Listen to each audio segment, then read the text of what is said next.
नमस्कार मित्रांनो, Thate I S अकॅडमीमध्ये आपलं स्वागत आहे. आपण बघत आहे महाराष्ट्र पोलीस भरती 2025 ची सिरीज. ठीक आहे. तर बघा, आता आपण यात बघूया आणि विषय आहे महाराष्ट्राचा भूगोल.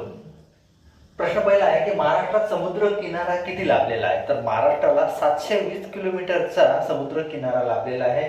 महाराष्ट्रात पश्चिमेकडून अरबी समुद्र, ठीक आहे, पश्चिमेकडून अरबी समुद्र आहे आणि जो 7 जिल्ह्यांना जातोय. ठीक आहे, लक्षात ठेवा, जो 7 जिल्ह्यांना ज्याचा किनारा लाभलेला आहे. परंतु मुंबई शहर आणि उपनगर हा बृहमुंबई म्हणून एकच जिल्हा कन्सिडर करतो.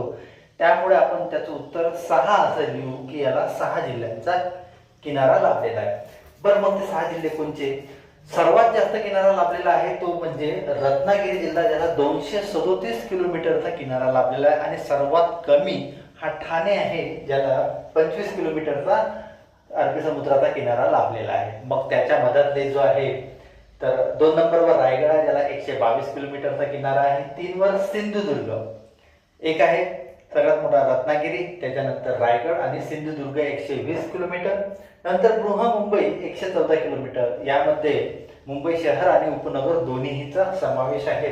पालघर 102 किलोमीटर, तर सर्वात कमी ठाणे म्हणजे 25 किलोमीटर. ठीक आहे, असे हे एकंदरीत 7 जिल्हे. पण बोलताना उत्तर देताना सांगायचं झालं तर 6 जिल्ह्यांना हा अरबी समुद्राचा किनारा लाभलेला आहे, सर्वात जास्त रत्नागिरी आणि सर्वात कमी ठाणे.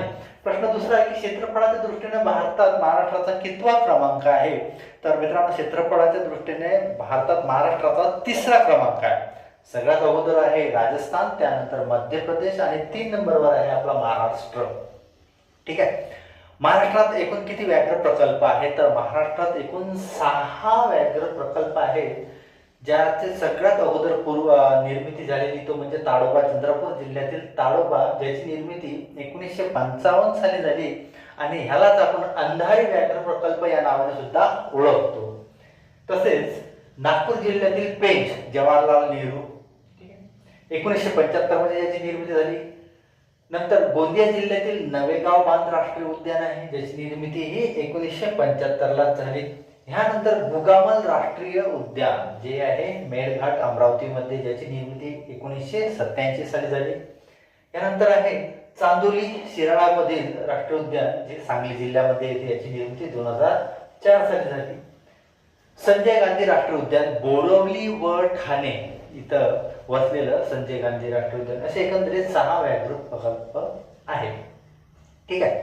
तर आता आपण आजच्या याच्यात बघितले की महाराष्ट्राचा नंबर 3रा, एकूण व्याघ्र प्रकल्प 6 आणि समुद्र किनारा लाभलेला आहे तो 7 जिल्हा. ठीक आहे. पुढच्या भागात भेटूया.